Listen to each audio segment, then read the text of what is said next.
Good morning, good afternoon, good evening, and welcome one and all to episode number 25 of The Adventure Continues, a Star Trek discussion, a bi-weekly Saturday night show where every couple of weeks we take a look at a specific episode from the original series, the animated series, Star Trek The Next Generation, Star Trek Deep Space Nine, Star Trek Voyager, Star Trek Enterprise, or one of the 10 movies, and we watch and discuss it with all of you. Sometimes I have a guest, sometimes I'm going on this mission solo, but tonight we are talking about one of my favorite episodes of the original series, one that allows William Shatner to show his acting range. Now, I know some people might think, well, his acting range, it is subjective. I understand that, but in this episode, it's a Jekyll and Hyde story, and it's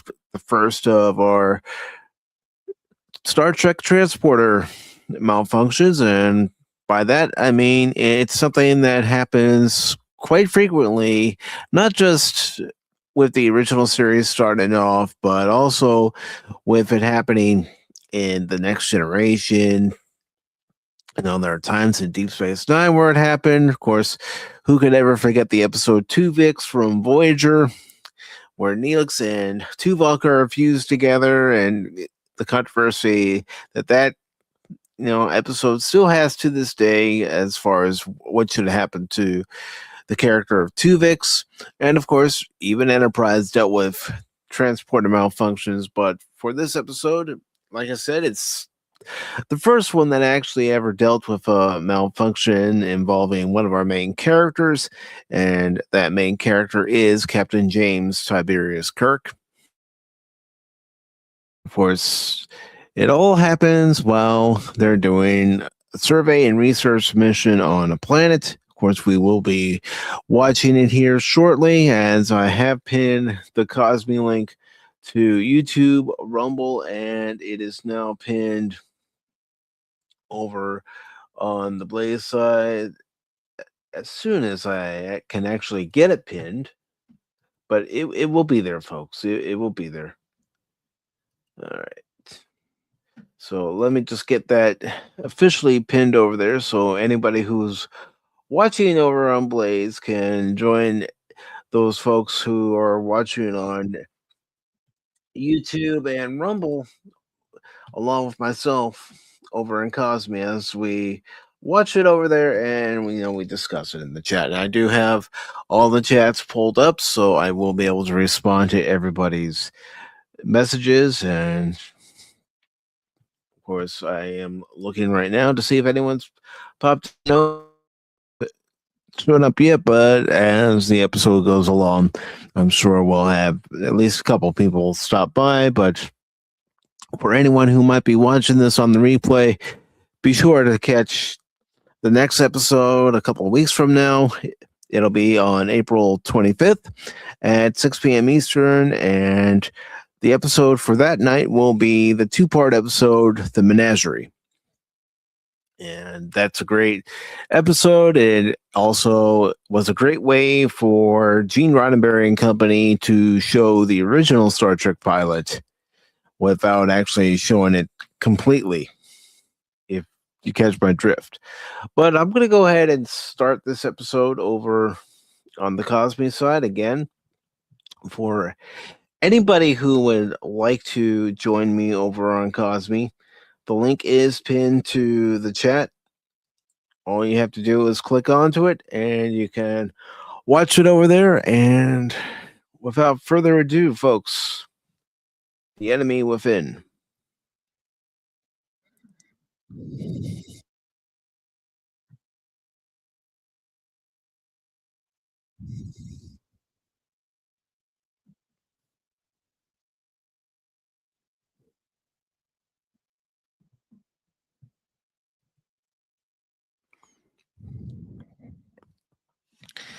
And there we see the landing party, Kirk, Sulu, and a couple survey teams.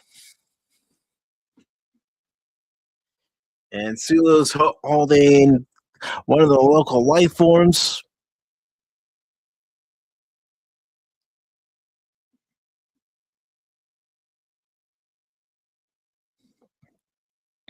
And there we see one of the survey members. He fell off an embankment and cut his hand on the rock.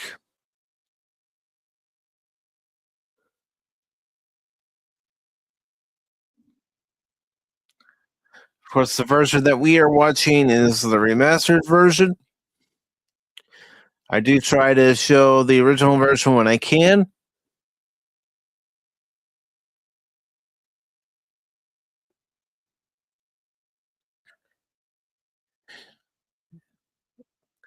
And we can already see that there's an issue with the rematerialization sequence of the transporter.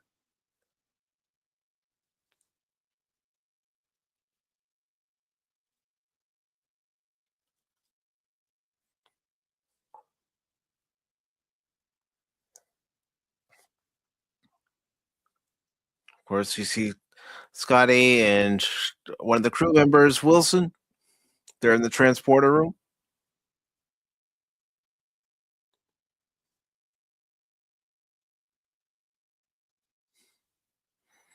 And now Kirk's called up to the ship. He's ready to be beamed aboard.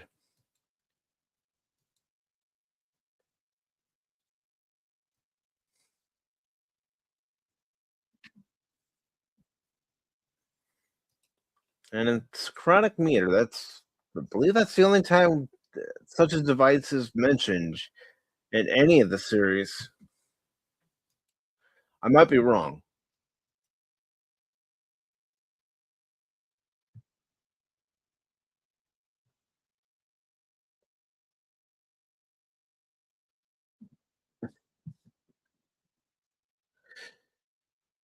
And just like with the previous technician, as he was being beamed up, it took a little longer to beam Kirk up. And Kirk isn't feeling himself.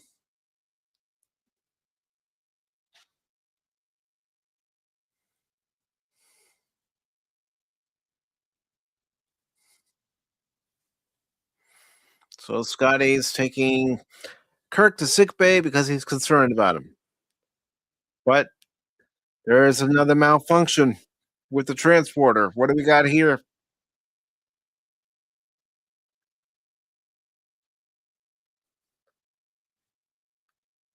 It's the evil side to Kirk. How do you know it's evil? You can tell by the lighting and the camera angle.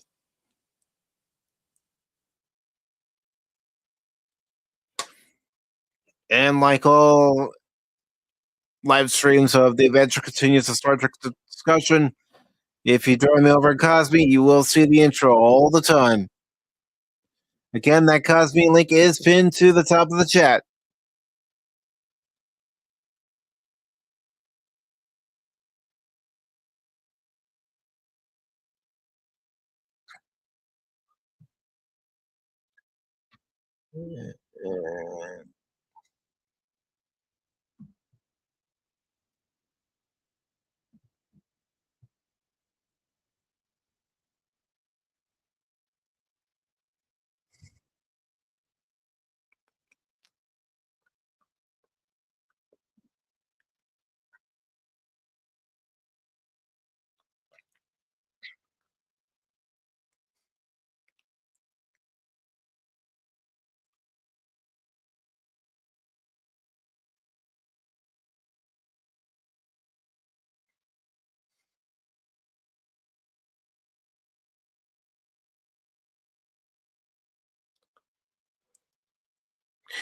And of course, with Transporter Duplicates, there is a 6-season episode of Next Generation that involves Commander Riker, where a transporter duplicate was created when Riker was beaming up to his previous posting, creating a duplicate of himself that was at the rank of lieutenant. So while that lieutenant was trapped on the planet that Riker was at the time, Riker, who we know, was beamed up to the ship and achieved the rank of commander at the time and eventually captain. And there's Yeoman Rand. played by the late Grace Lee Whitney.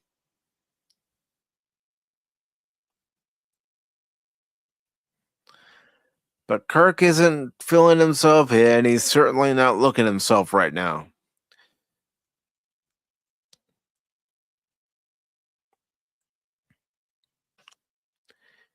And you know, it's a different atmosphere just by the lighting in his quarters as well.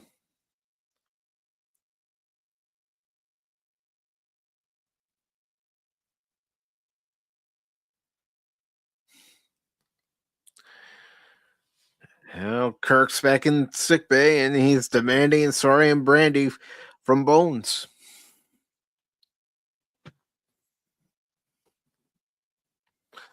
Unfortunately for that technician, Kirk doesn't really care that his hand's better. It's not bleeding anymore like it was on the surface of the planet.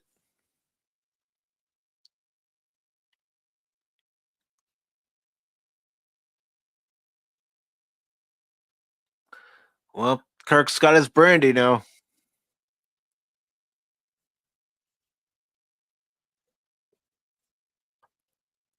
Or as I, especially as a kid, I would refer to the evil Kirk as Tiberius, especially when we actually learn what Kirk's middle name is. And I would refer to the good side of Kirk as James R. Kirk, like we see where no man has gone before his tombstone. That's how I would differentiate the two.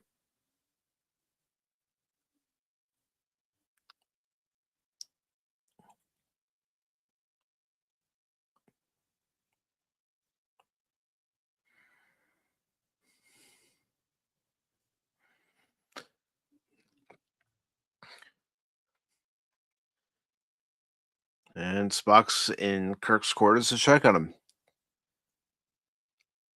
for advisement from Dr. McCoy.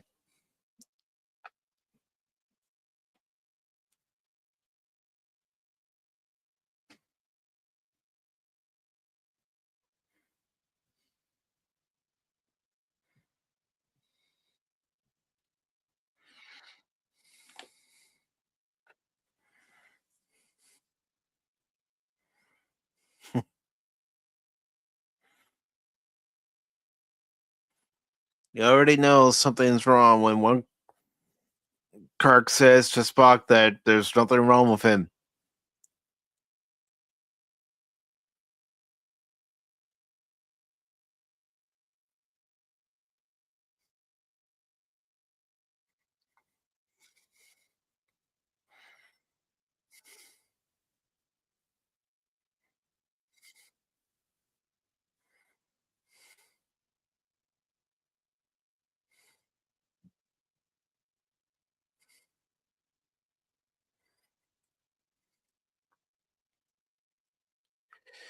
Yep. This is where Kirk and Spock are being informed of a major transporter malfunction, and they still have an away team down on the surface of the planet.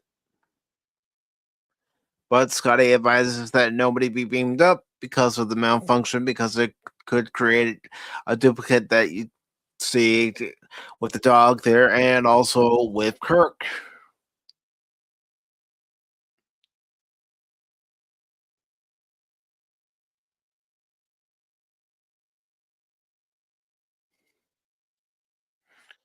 Of course, Yeoman Rand's in her quarters. She's adjusting her hair in the mirror, obviously off duty.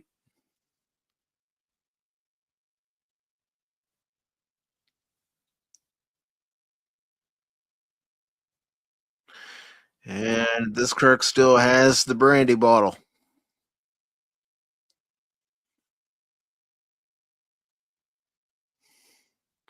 Again, look at the lighting compared to Kirk and compared to Yeoman Rand. Yeoman Rand's more in the bright light, while Kirk's in the light and the shadows.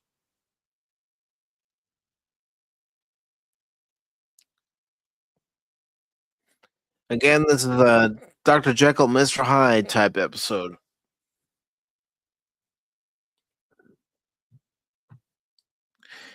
And now This Kirk is attempting to take advantage of Yeoman Rand.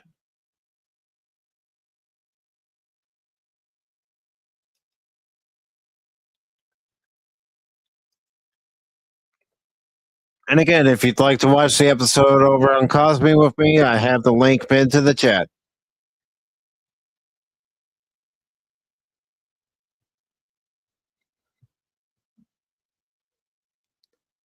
And now, in order to escape, Yeoman Rand had to scratch this Kirk's face, and she's trying to escape her quarters.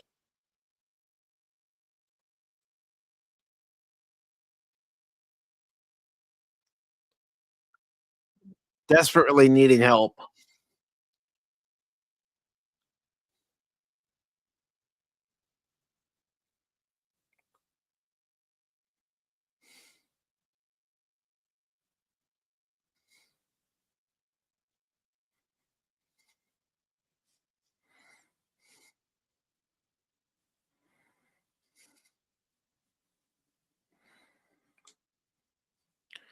And this Kirk is telling Spock, no, I didn't go into Yeoman Rand's quarters. I didn't demand brandy from Dr. McCoy.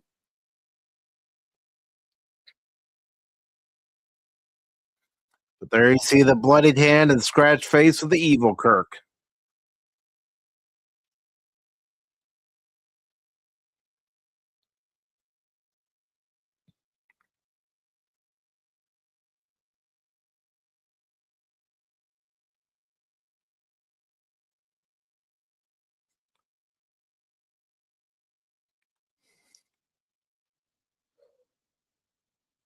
And now this Kirk is in his quarters, and he's sucking the blood from his knuckles after punching the technician.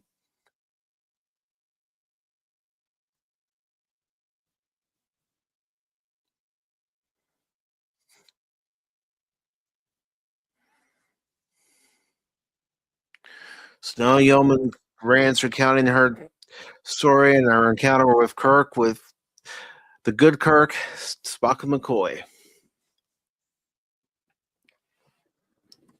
Again, this was the 5th episode of the original series.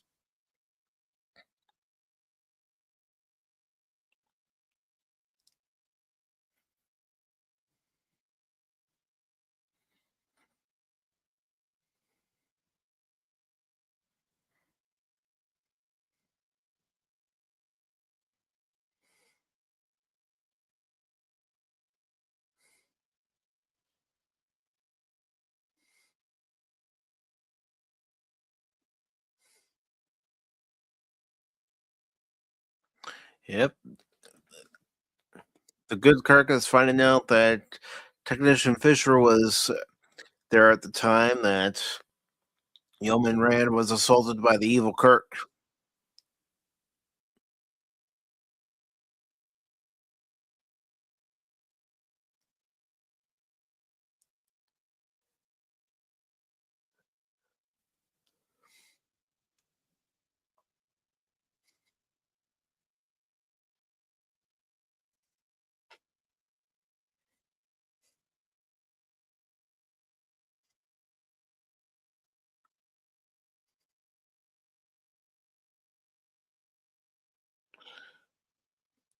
And of course, the technician said, "Yes, it was you, sir. You're the one who did this."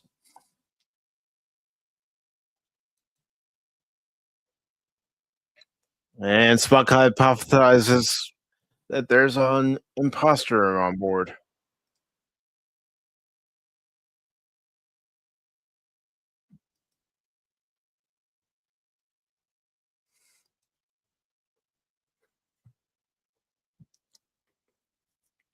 And of course, as was mentioned earlier on in the episode, during the night, temperatures get to 120 degrees below zero.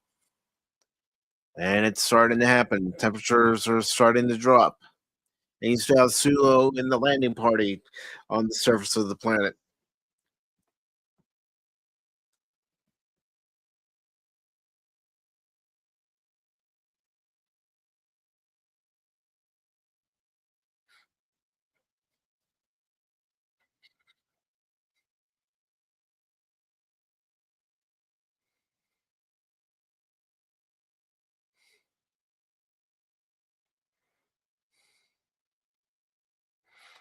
And yes, that alien creature is a dog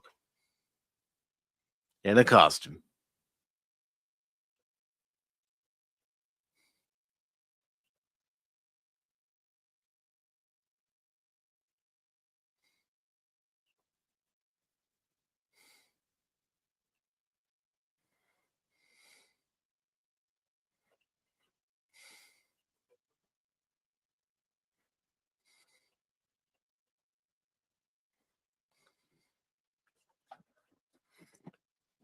Of course, you can already see from this version of Kirk, he's more of a pacifist.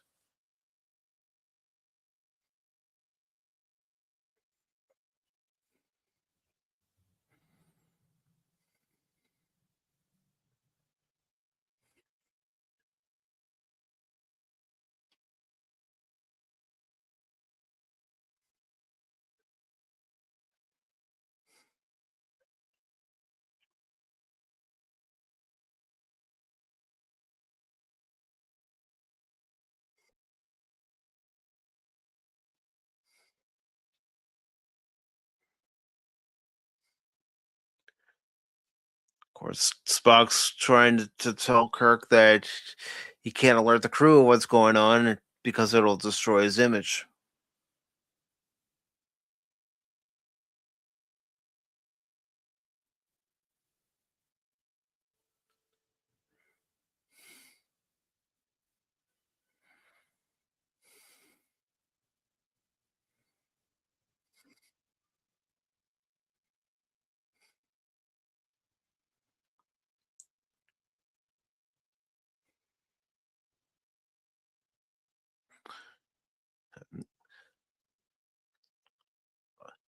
This Kirk doesn't want to tell Spock if he sees them slipping again, his orders would be to take command of the Enterprise.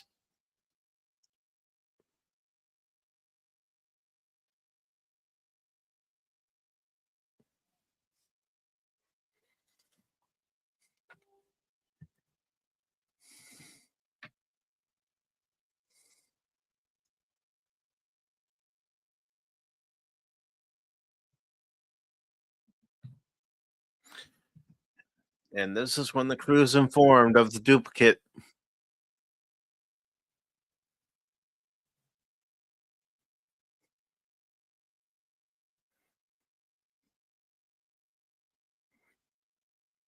And he's letting the crew know how to identify him.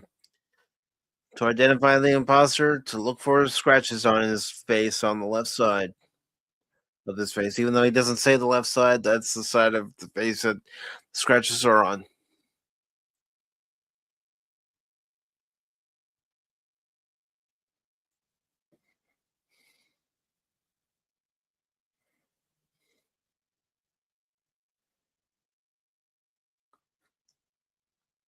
Base cycle, stunning force. In other words, setting one.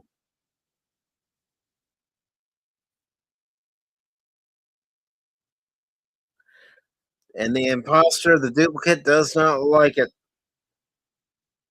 He's flipping out, screaming, "I'm Captain Kirk."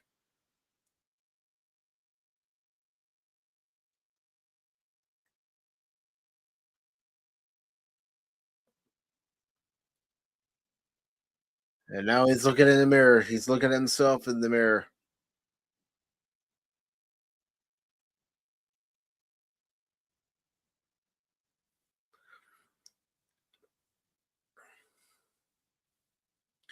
And he's putting some makeup over his scratches. A little bit of foundation.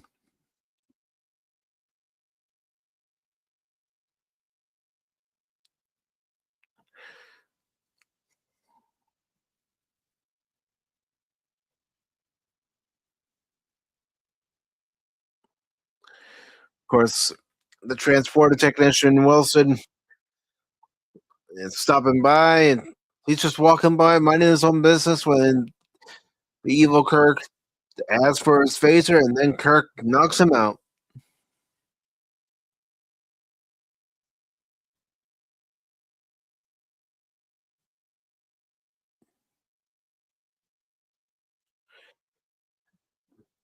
And we found another problem. Thermal heaters being duplicated when they were transported down. So it even affects equipment.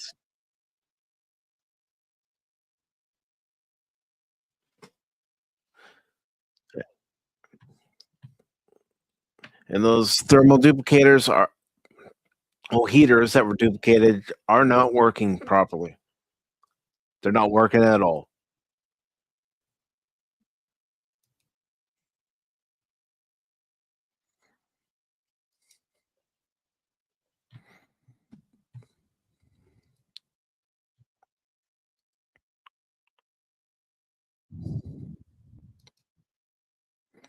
And now Spock wants to know, where would you go to hide in the ship since you know the layout? To make it difficult for others to find you.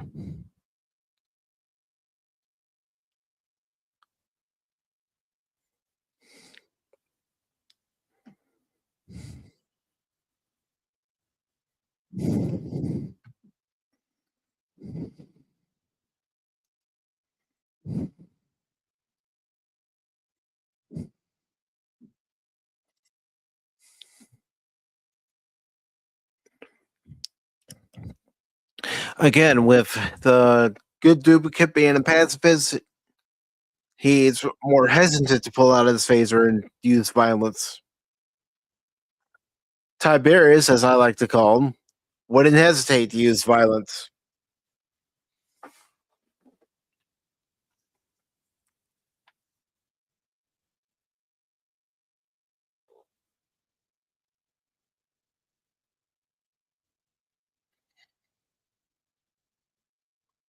Watch out, Mr. Spock.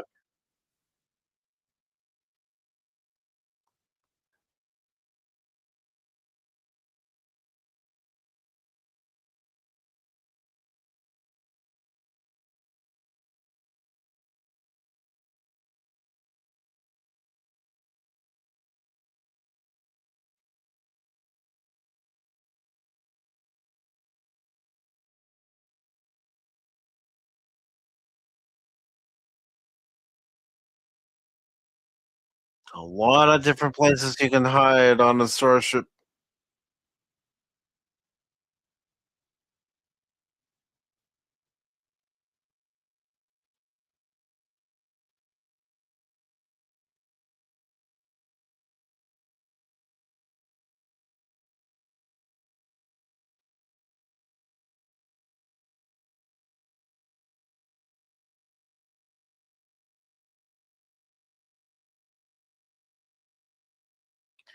And now it's a battle of good versus evil.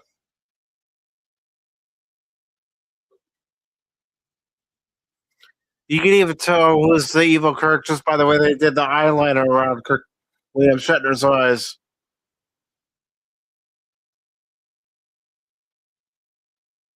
It's more pronounced.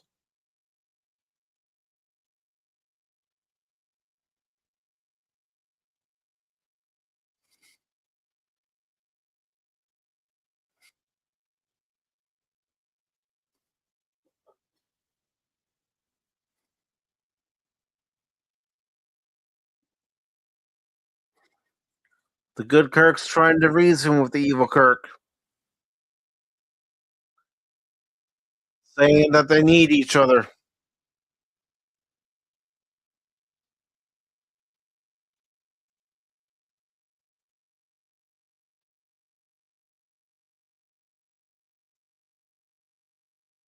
Unfortunately, that phaser fire just damaged a key piece of equipment.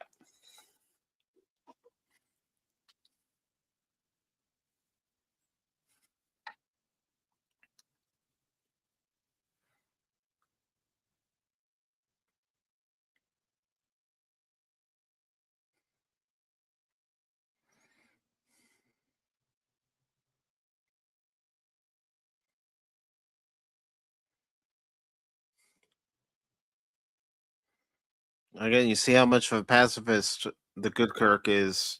He's even hesitant to tell Bones that they should bind the evil Kirk.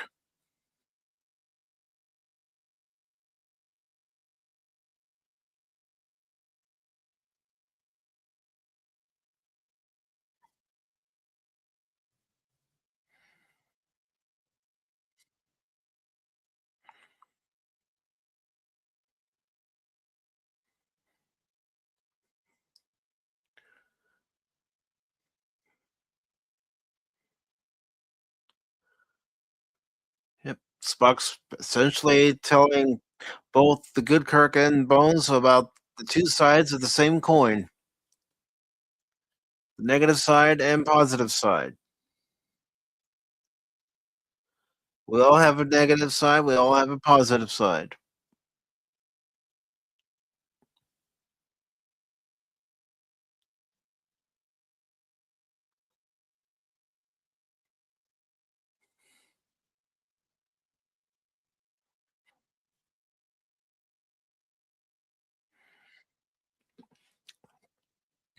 And of course, Bones just mentions that Kirk has his intellect, he can fight with it.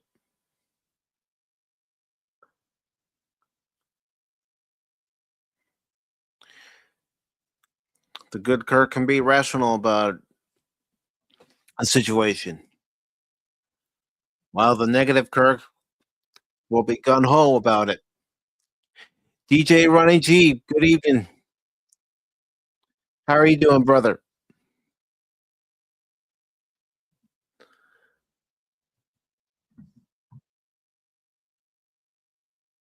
The Cosme link is pinned to the chat if you want to join, or if you want to join me on the panel, you're more than welcome to. I'll send you the invite link if you want to join the panel.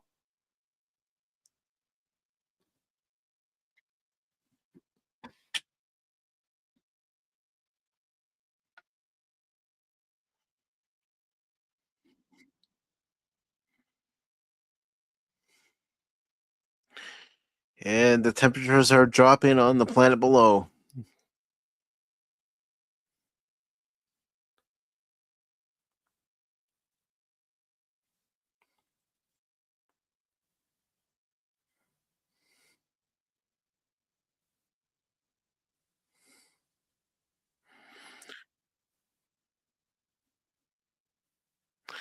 Yep, the iron eyes are so badly damaged it would take a week to repair it.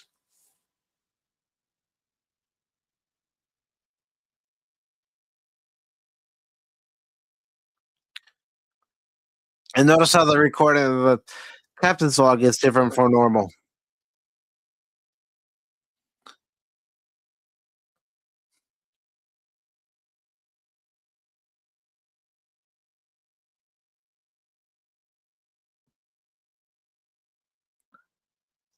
Sulu can barely hold on to the phaser because of the temperatures.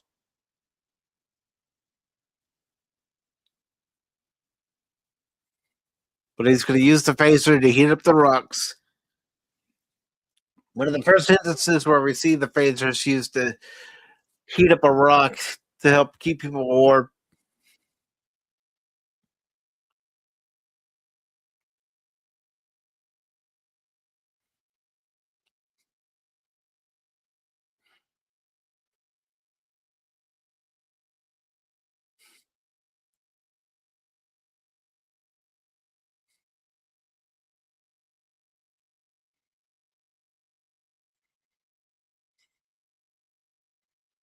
And of course, Sulu's given a status report of the away team, and they're all shivering because, again, the temperatures are dropping.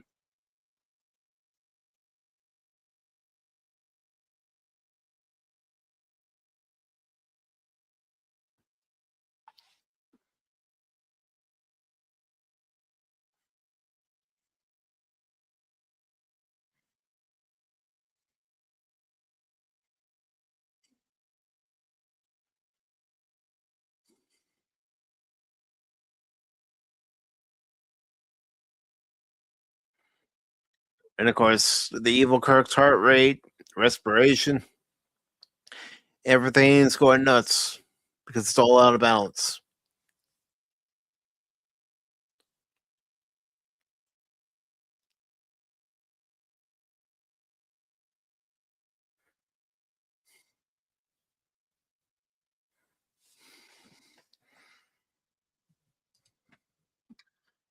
DJ says, I'm going to grab a burrito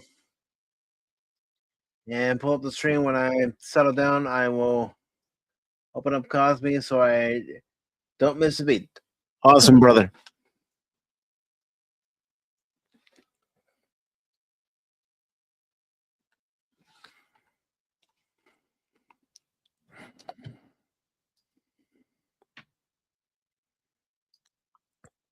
And hello to the anonymous hamster, whoever you might be, over in Cosme.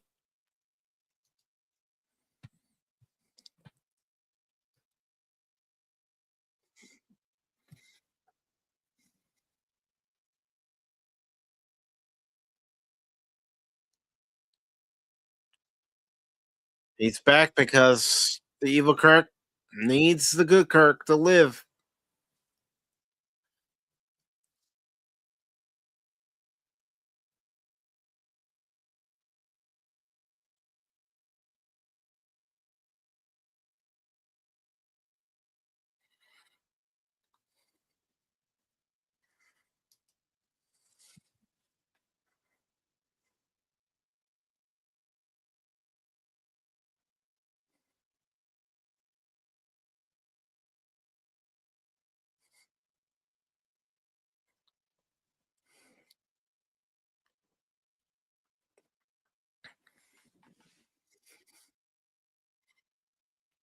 Bones is 100% right.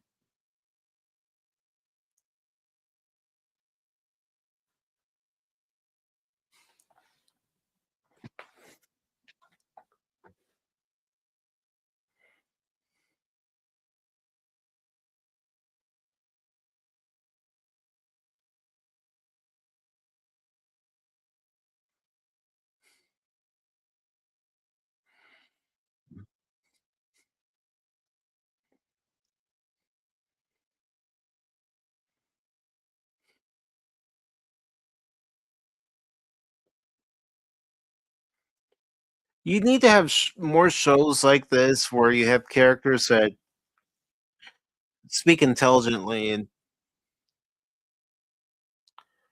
you know, have good rationale into their thought process, good rationale as to why you need both parts of yourself, both the positive and negative.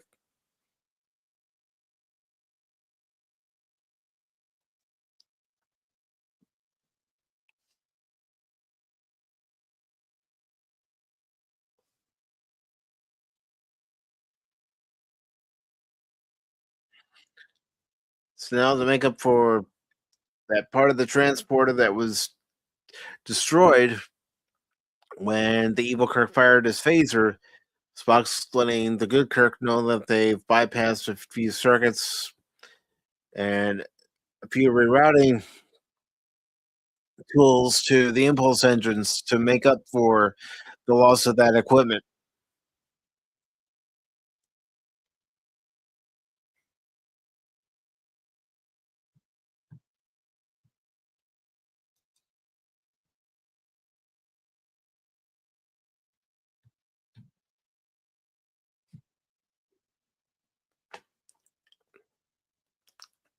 You could say the good Kirk's a humanitarian, doesn't want anything to happen to any life form.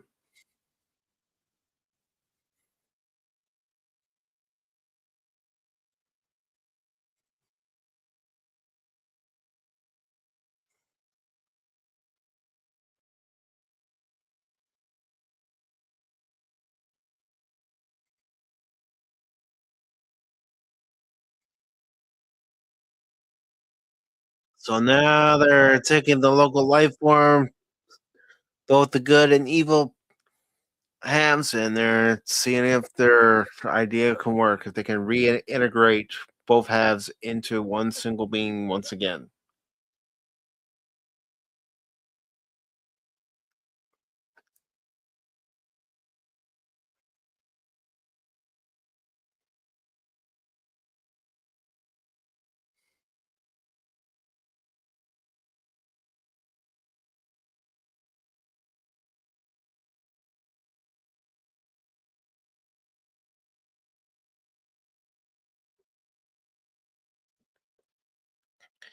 And it's now been reintegrated, but you could definitely tell there's something wrong.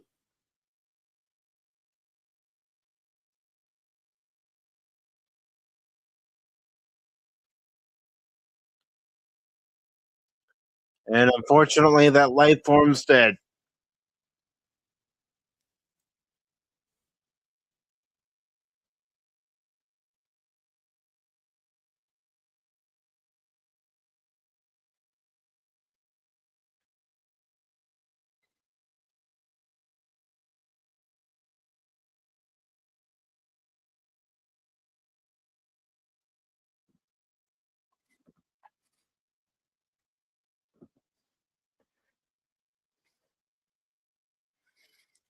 So now they have to perform an autopsy on that life form.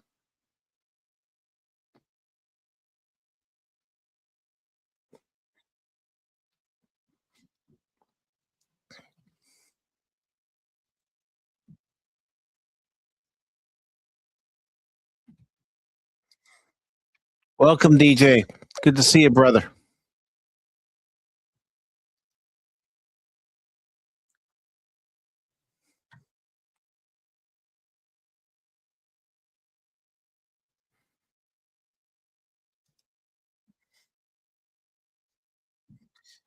And I just put the StreamYard invite link into your DM on Discord if you want to join. If you don't want to join, that's fine too, brother.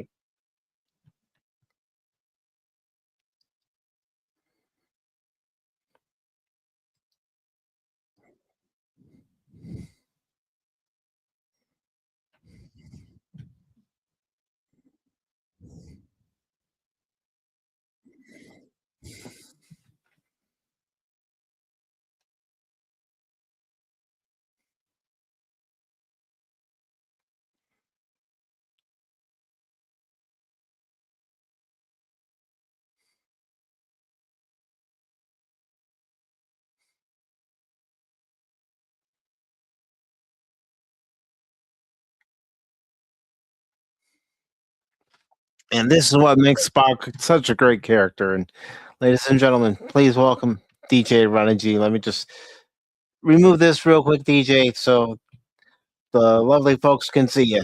How you doing, DJ?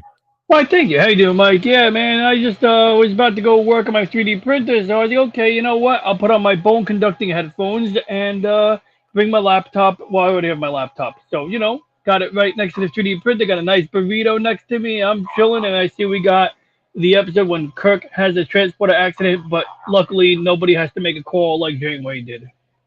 Exactly. But I'm glad you're able to come on, brother.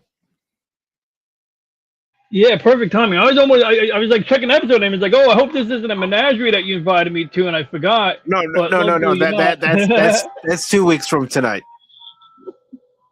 Okay, good. I got that.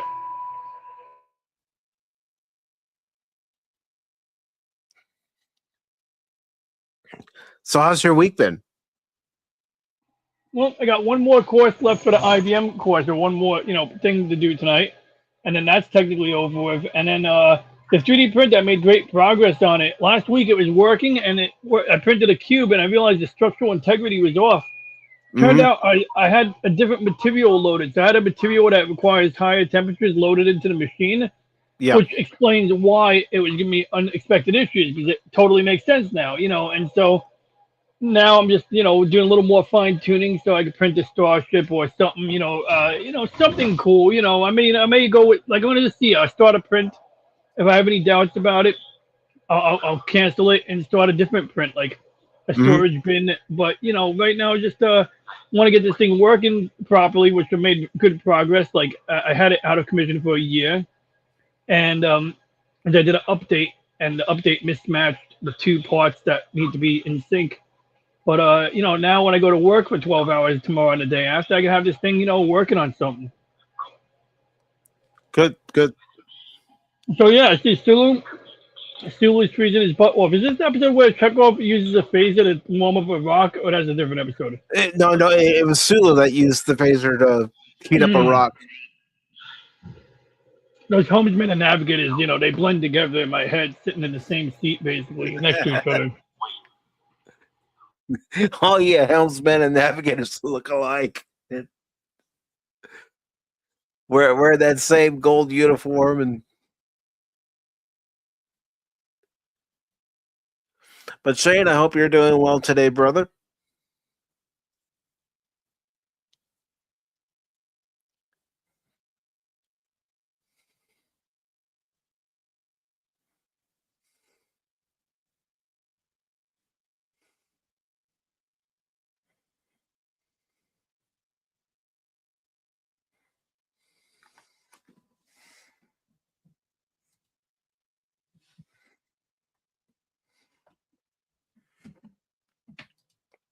Yeah, I thought it would be a great episode for tonight. It's one of my favorites from the original series. And say what you will about William Shatner's acting ability, but I think it really shows how good of an actor he is. Oh yeah, I mean, he's got to play that duality, and he's really leaning into it. He's really owning this one. I mean, I believe he's. I mean, he probably got some practice doing the Mirror Mirror episode. Mm-hmm.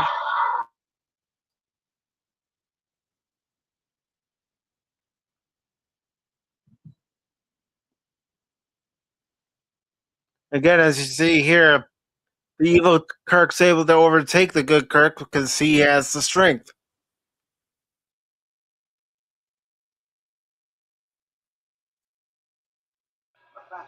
I owe you an explanation. Let's go on a date. And by date, I mean bonk you in the head. Nah, she got a helmet, luckily. Yeah, but earlier in the episode, he did try to take advantage of her. Yeah. Oh my god, that's like obvious red flag. Can I come to your cabin later? It's like, oh, you're still the same guy.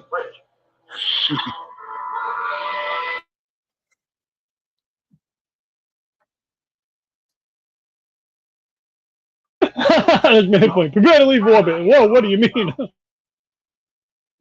Yep, exactly, Shane. It was the budget. The show didn't have the biggest budget. So it's like, okay, let's put this dog in a costume, and there we go. I love it. He just throws up in the bridge and is like, let's leave orbit. It's like, dude, that is not what we're supposed to do. We're not leaving our men behind. No, we're not going to leave our men on the surface.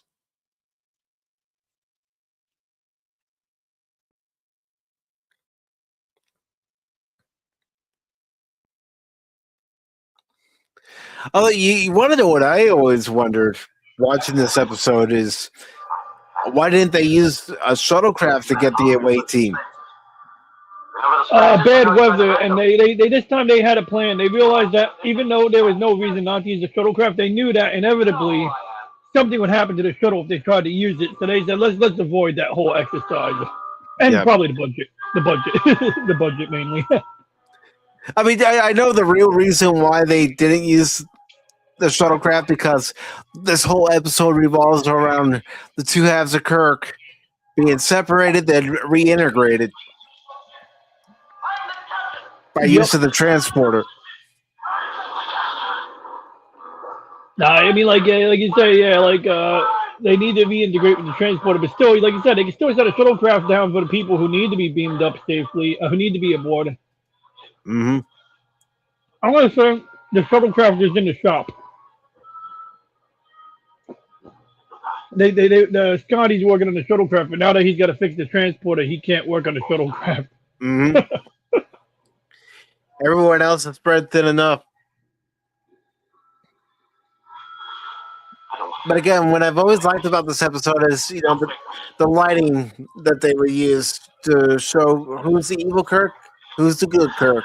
Mm-hmm. Yeah, it's a good way to good directing in that aspect. Mm-hmm. I still find it surprising that evil Kirk is crying, but I guess that's how much he wants to exist. Mm-hmm. But Bones and Spock are skeptical, of course. Uh-huh. Give yourself a hug, Kirk.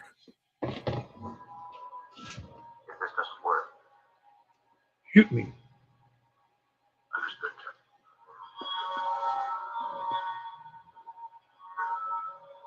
Spock knows what he has to do if it doesn't work. Oh, he's supposed to redirect the material beam into space? Possibly, or even if he rematerializes on the transporter pad and it's evil Kirk, he knows he probably has to kill him.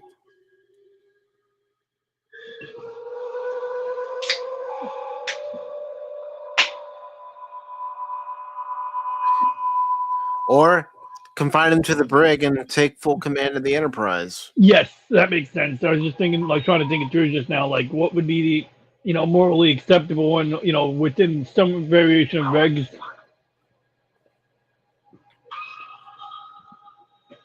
Spock would definitely take option B. Mm-hmm.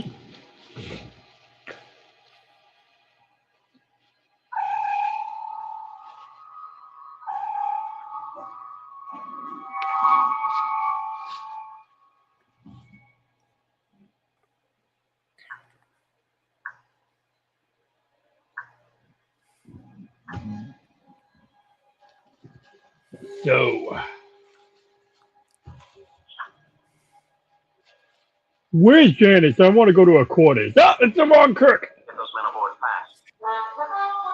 fast. Now you know it's the real Kirk. Yep.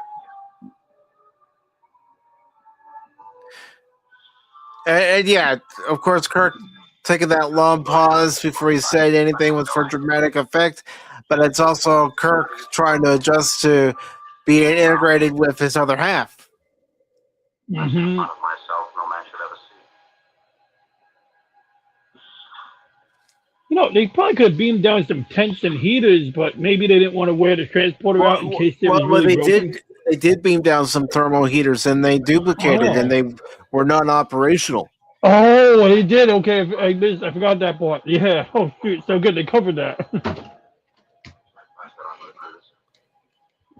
That's what I like about this. Sometimes Star Trek, like just when you think there's gonna be a plot hole, you realize, oh no, they covered that angle. Mm-hmm. I mean, not to say that there have been episodes with plot holes. There certainly have. But Star Trek, at least in this era, did try to cover all their bases as best they could. Mm-hmm.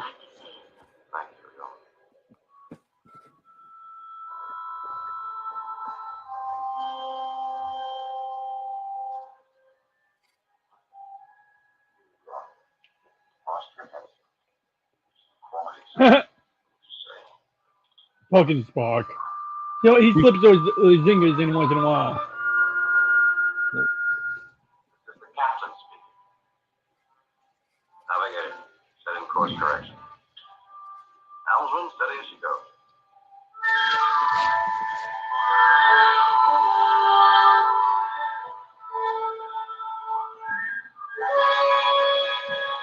Directed by Leo Penn. Well, I think I know who came up with the lighting idea. And it was written by Richard Matheson. Oh, Matheson. Yeah, he sounds like a big deal. I think I've heard his name before. And his whole idea for this episode was to give Star Trek a Jekyll and Hyde story. And he pulled it off well. Mm-hmm. Definitely a Jekyll and Hyde story right there. And Matheson, the reason that name rang a bell was because I remember when I first heard the name Alfred Bester in reference to Babylon 5, I didn't realize that was the real author's name that JMS must have used, to name his character. And then on Crusade, the first officer, the psychic first officer, his name is Matheson as well. And then at some point I learned there was an author named by that name. I'm thinking, okay, that's where the connection is. He's like, JMS pretty good writer, and he knows how to pick apparently knows how to pick character names when he's trying to pick them from a good author. Mm-hmm. And that's what you need to write an episode. You need a good writer who understands that you need both halves, like this episode explores. Mm-hmm. I mean, imagine if we ran into an evil DJ running Jeep. Oh, that would that could be a good time. I mean, it depends. But no, joking aside, that's the thing. That you don't need to run into an evil DJ Ronnie G. You just need to put me in a broken transporter and get the good half and the bad half. And, the duality there is important, as Kirk demonstrated, because, you got an incomplete person on both ends of that. You got one guy who goes way too into the extremes of boozing and whoring and, being very assertive. And you would think, okay, these are terrible qualities. So, you know what, let's go and just leave ourselves with the good Kirk, for example. Let's just say hypothetically it wasn't immoral to, let's say we throw bad Kirk or bad Ronnie into a penal colony or a prison. Mm-hmm. But the good Ronnie or the good Kirk you got left, turns out he's not very, effective. At least he's not the man that, became a captain. He's not the man who got hired for the job. So now, when the mainframe is crashing and I got to make a decision on who to call or what question to ask or make a decision on whether to be decisive or simply just make a decision. Without the bad half of me, without the some of the bad half is apparently the side that's more extroverted, the side that socializes and enjoys doing stuff. I guess. I mean, maybe I'm expanding on it a little bit, from the episode, but I guess what I'm getting at is we see it with Kirk.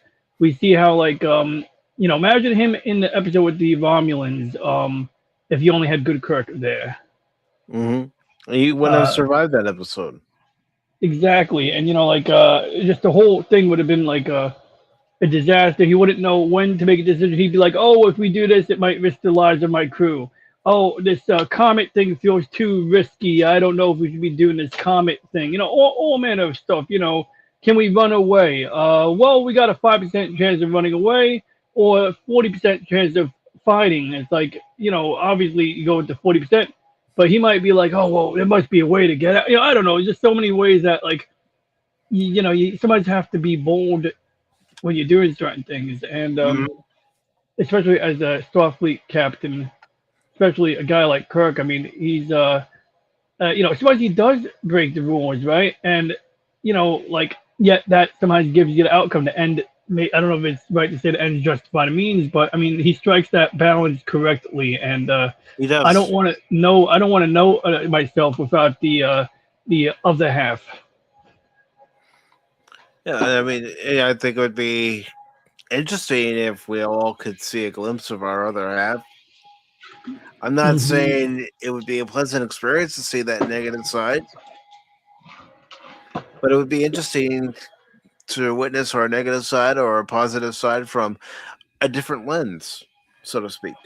I don't know what side would scare me more, the positive side or negative side. Because the positive side, it's neutered, Mm-hmm. He just looks like that version of Kirk is a, for lack of a better term, he's a pussy sometimes, and it's just like obviously that's the thing, like sort of like absolutes obviously always worse. There's always with many things, not I don't know about everything, many things there is a balance to be struck. That's actually one of my favorite things to say. It's good to strike a balance, and I believe that maybe that was shaped partly by my experience with this episode at some point, but in general, I guess I like keeping things copacetic when I'm at work, for example, and sometimes I may disagree with the flow, the process with discussing how to perform a certain task, but I'll tolerate some bullshit just to get through the discussion of how to do something so that we actually get it done and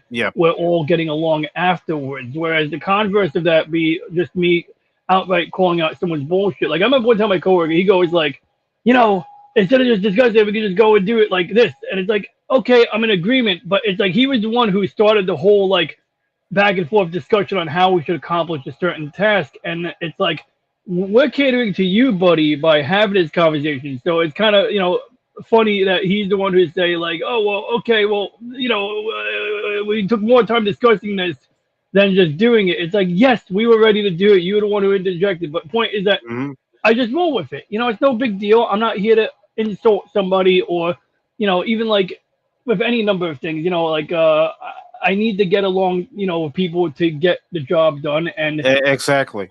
It's just work. You may not like how it needs to be done. There's a better way to do it, but because you're being told it has to be done this specific way by someone higher up than you, you don't want to cause an issue, so you do it the way you're being told to do it, even though there's a better way.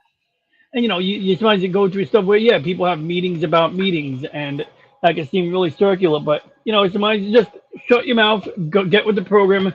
As long as it's not life or death, who cares if it takes an extra few days for something to get done? It's but that's the balance where, a lot of times, I think not necessarily the bad side of me, but the side who's more aggressive would, want to put a kibosh in it instantly and just cut the bullshit. And I've learned over the years, times where you can't be overly straight to the point with some people. Some people can handle it.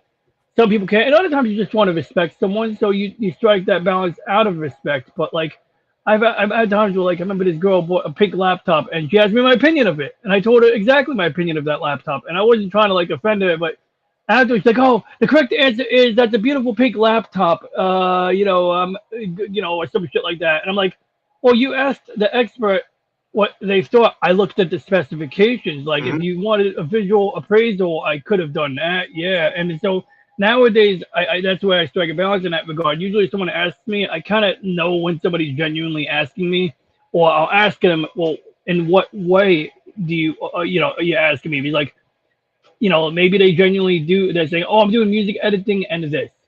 It's Yep. like, okay, good. You want an honest answer. But if they say, "Oh, I'm just using it for work, typing, and web browsing," and at that point, you don't really need to know if it can handle music editing. You don't necessarily want an honest answer. You just want me to say, "Oh, that's a cute laptop." Okay, I can do that.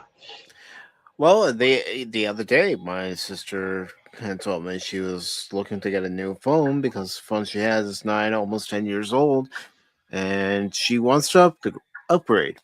But she didn't want anything fancy, so I went with her to the store. We looked at a hmm few phones, and she saw one that she liked, and she said, "Well, what do you think of it?" I looked at the specifications. I said, "Well, this looks like a decent phone, but is this the one that you want?" And she said, "Yeah, it's the one I want because I don't need to do all the fancy things that you can do on the newer Apple phones or Samsung hmm phones. I just want something where I can make a call, receive text, have updated apps compared to my current phone, and that's it." Yep. And So sometimes I you'd be surprised. I looked it over, and as I'm looking it over, one of the sales associates who I know came over and said, "What can I help you guys with?" I said, she just wants to upgrade her phone, but she doesn't want anything fancy. So I'm looking this over, and then he looked it over. And he said, "Yeah, this is pretty decent, but what do you think about it, Mike?" I said, "For what she wants to use it for, I think it would be perfect for her." hmm And even like with phones, sometimes it's surprising. Like once in a while, I friend told me, "Oh, I got the new." I remember years ago, it was called the Samsung Galaxy J6, and I was Hmm. kind of awed by it because it was such a basic and cheap phone, but had like a lot of robust.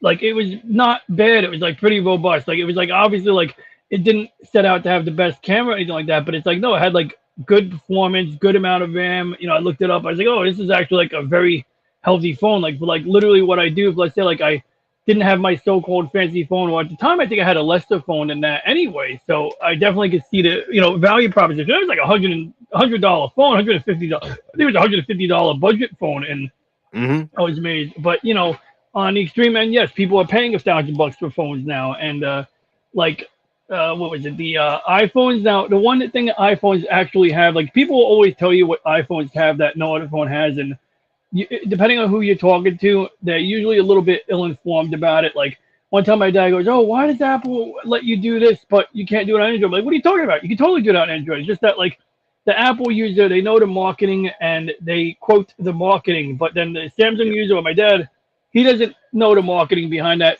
feature, so he doesn't realize that it has a generic name and it totally exists on his phone. It's not special. But the one thing the iPhones do have is that LiDAR feature. So some people that actually use a modified iPhone as a low-cost 3D scanner because sometimes I guess it's cheaper to get a LiDAR sensor built into an iPhone than it is to actually Hmm. obtain one by other means or build one. Um, but like right now, like what am I running with?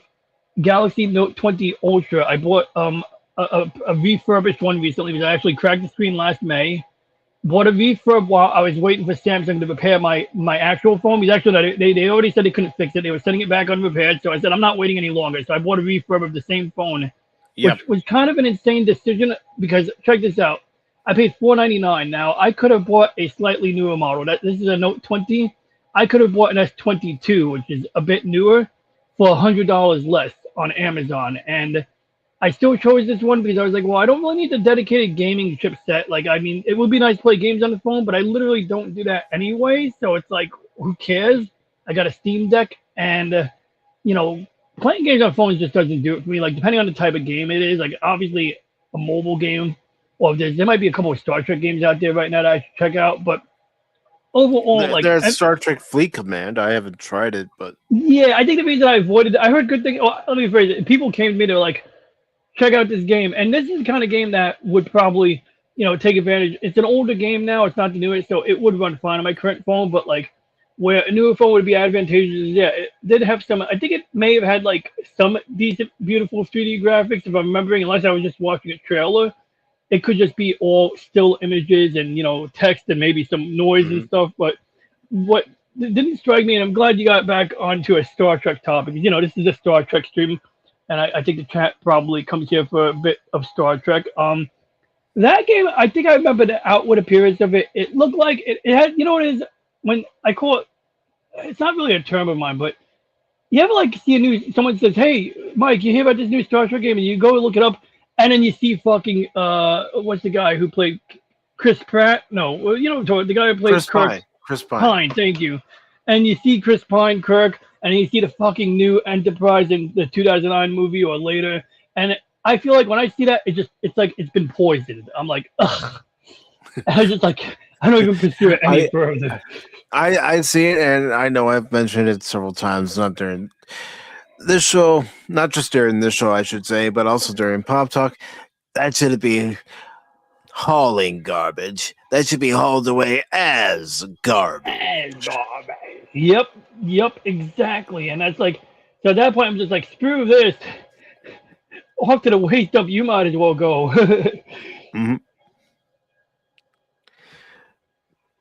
But yeah, even when I was looking for a new phone a couple of years ago, I didn't want anything fancy.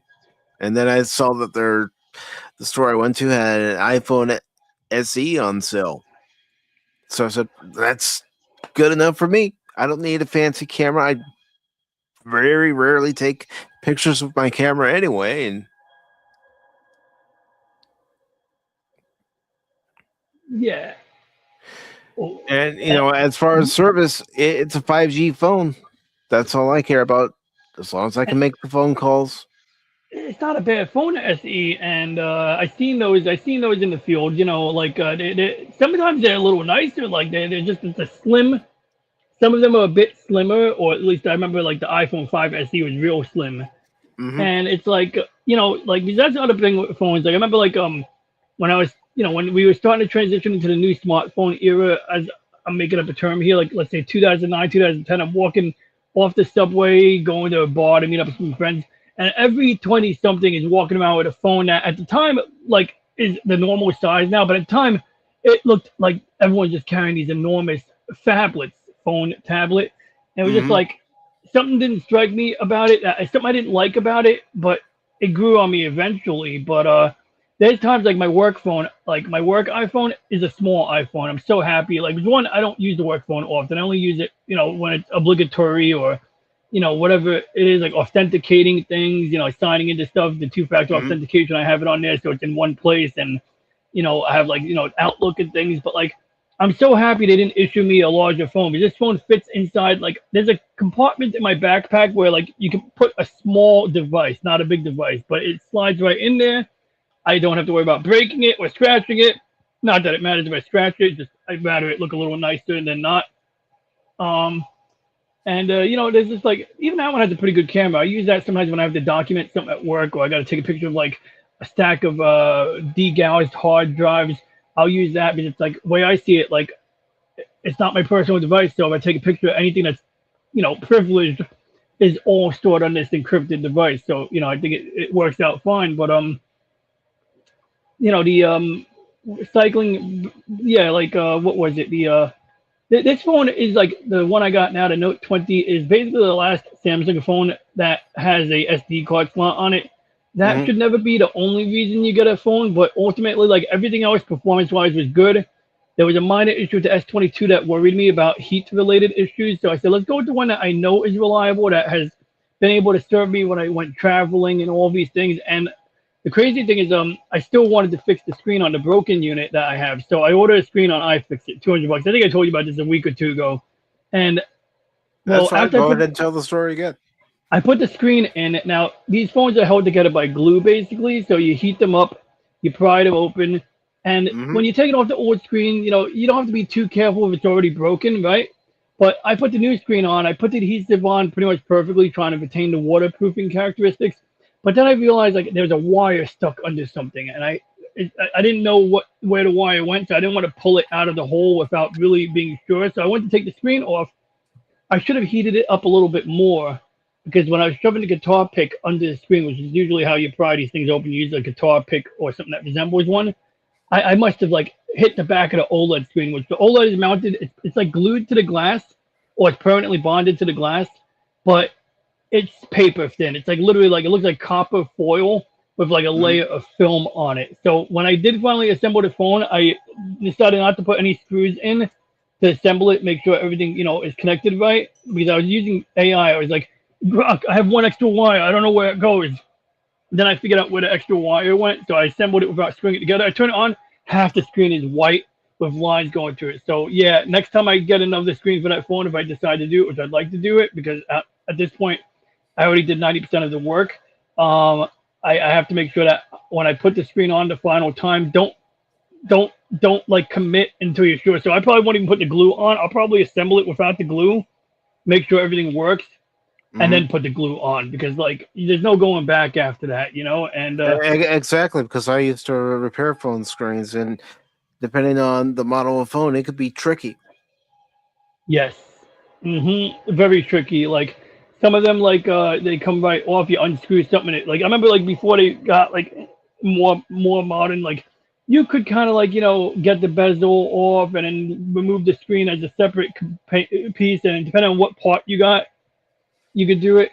But as they get more and more tightly integrated, things get like a little bit more, require more and more, whatever you call it. When we did iPhones at Best Buy, I don't think we did screens, or at least we didn't do screens for a while until later on. But batteries, they have their own challenges, but were much easier to do. Like on an iPhone, it was interesting because the adhesive for the battery on iPhones, there's these two pull tabs, and what you do is as you pull the tab out, the adhesive rolls out from underneath the battery. So if you pull it slowly and gently, the adhesive will gradually, like, it'll look like it's stretching, but you're actually ripping the adhesive from under the battery. And once you get that adhesive out, the battery comes right out. If you don't do that, or let's say the tab snaps on you, the official policy was send it to Apple. But if we were adventurous, we could still try to pry the battery out, but you had to be real careful, because if the battery is charged and you punch a hole in the battery, it is going to start smoking and combusting on you.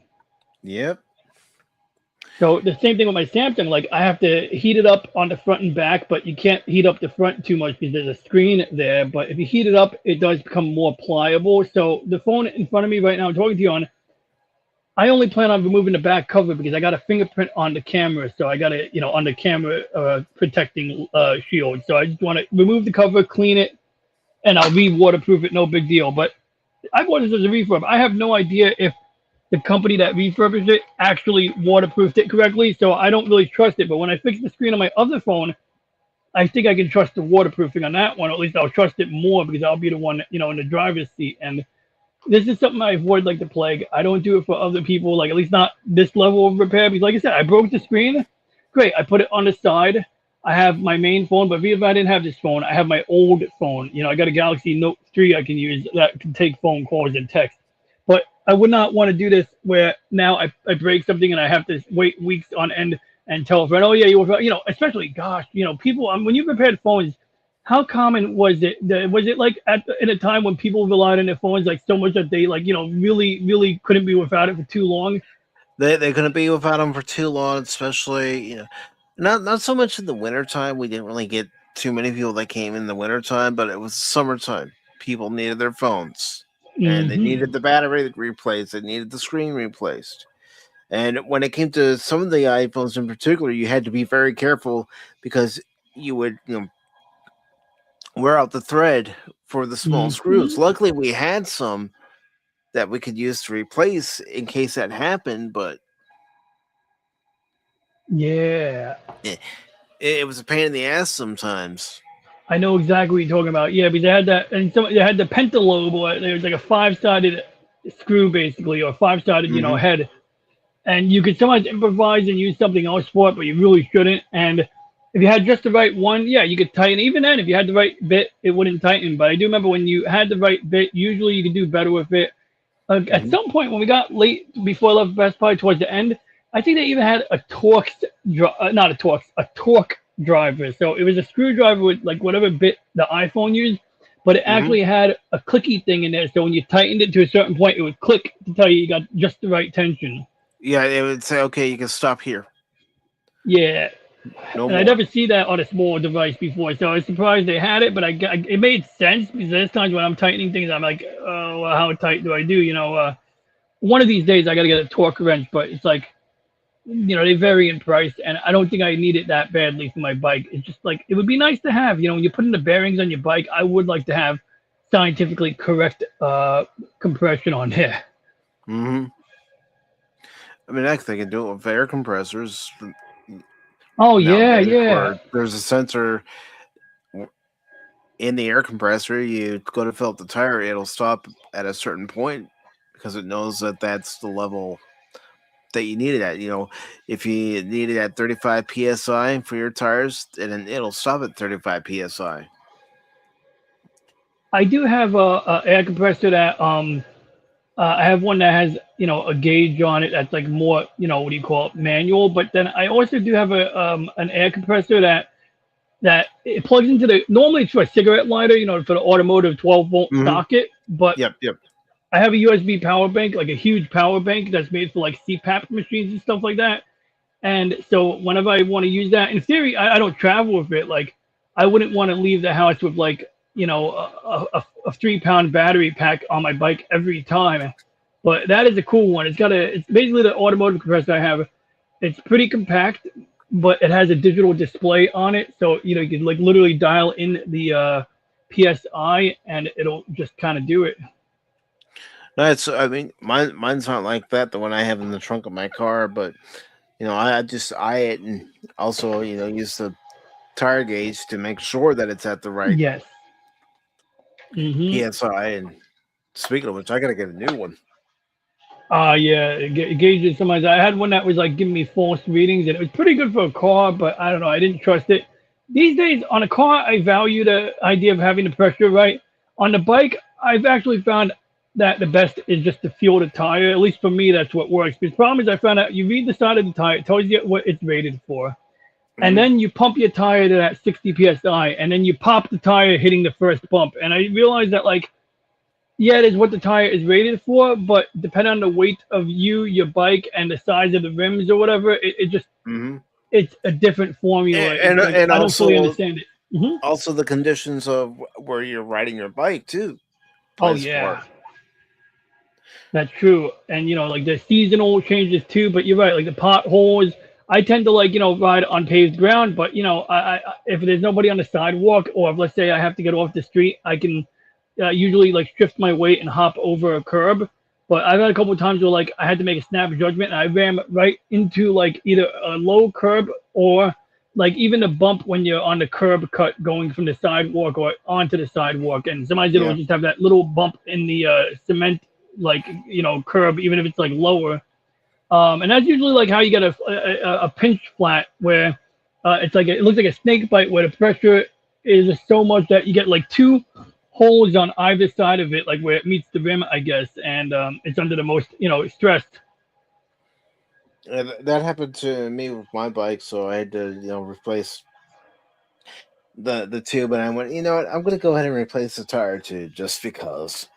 Yeah, especially if you get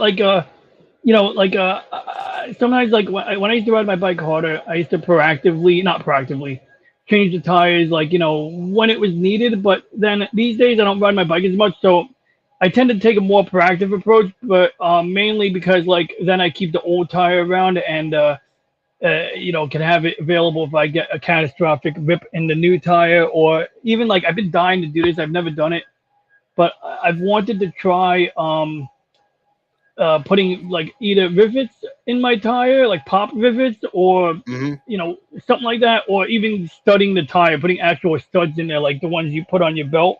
If you're a rocker, apparently they sell kits on Amazon where you can put studs into leather.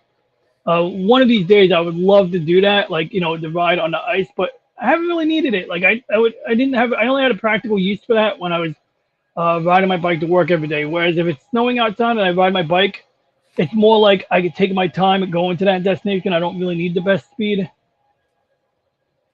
Yeah, because especially in snowy conditions, slow and steady Gets you there just as fast as pedaling hard and fast. Mm-hmm. Yep, sometimes faster. Because if you bust your ass, it takes a little longer to get there now. Mm-hmm. And man, did I had a couple, wipeouts. Now, speaking of Star Trek technology, I always wanted inertial dampers on my bike so that like maybe I can make the bike lighter while I'm riding it, or maybe like make it easier to go uphill. I don't think we have that yet. All we got is rockets, and I've been really reluctant to stick rockets on my bike. What about having attitude control? Well, actually, so that is might be actually more practical if we use gyroscopes. So there is a bus or a trolley. I think they used it in Europe somewhere, and it's a very weird. Like when I forgot, I might be misremembering, but I remember it being mentioned. This trolley had a flywheel in it, and I'm not sure if the flywheel was gyroscopic or for providing energy. But I remember there's some vehicle in Europe somewhere that utilized a gyroscope in some way to deal with the turning radius or some insane thing like that. So on a bike, you could have like a weighted disc that spins at a high speed. Maybe like, you have a motor, maybe you have an air compressor, I don't know. And yeah, that would actually keep the bike upright. Because one of the things that you'll see is that if you ever like have your bike on a hanging from something. Let's say you hang it from whatever you can find around you, or you have the bike upside down while you're doing maintenance, or you have it on a repair mount, which I bought like a couple of years ago. I bought like a nice repair mount where I could hang the bike up. It has a nice clamp that clamps onto the frame without damaging it and stuff. And I did that because I knew that like when I do work on my bike, the old trick that I did ever since I was a kid that my dad showed me, just flip it upside down, and then you can like mess with the chain, and you can do all the things with it, and it's pretty much like 90% good. When you start dealing with like weird issues with the gear shift, you can pretty much compensate for the fact that the bike is upside down, and then when you flip it right side up, you can do the final adjustments then. But when you got it on a repair stand, you can do everything while it's on a repair stand, and by the time you take it off the repair stand, everything is tuned correctly. You don't need to do any additional final adjustments because normally when it's upside down, the derailleur is dealing with gravity at an angle that it normally doesn't. But yeah, so I freaking like found that to be handy. But my point is, when it's on the repair stand, or even when I hang it, like I used to use a chair, I would just take a chair and like there would be one arm protruding on one side of the chair that I can kind of like hang my saddle from. The seat of the bike can kind of hang from it. And then when you spin the wheel real fast, you do get that gyroscopic force, and you feel the bike resisting movement, or you can even feel the bike trying to lean in one direction or another. And same thing with hard drives. Like there we go. I got take a bunch of broken hard drives, add some weights to them, mount them to a bike, power them up, and you got gyroscopes. But yeah, basically, like if you take a hard drive, like a desktop external drive, or even a desktop internal drive that's not mounted, don't do this, by the way. It can ruin the hard drive. But while it's spinning, if you turn it, like try to rotate it like against the axis, you will feel that thing resisting the spin. And I learned this originally when I saw an astronaut on the ISS. He had a CD player, and he noticed that the CD player would, like, you have your CD playing, you have the CD player floating in microgravity, and when you tap it, it resists the rotation. Normally, you tap any flat object in space, it'll start kind of slowly spinning, but the CD player wants to stay where it is. So then his astronaut goes, and well, of course, I'm an engineer. So what does an engineer do?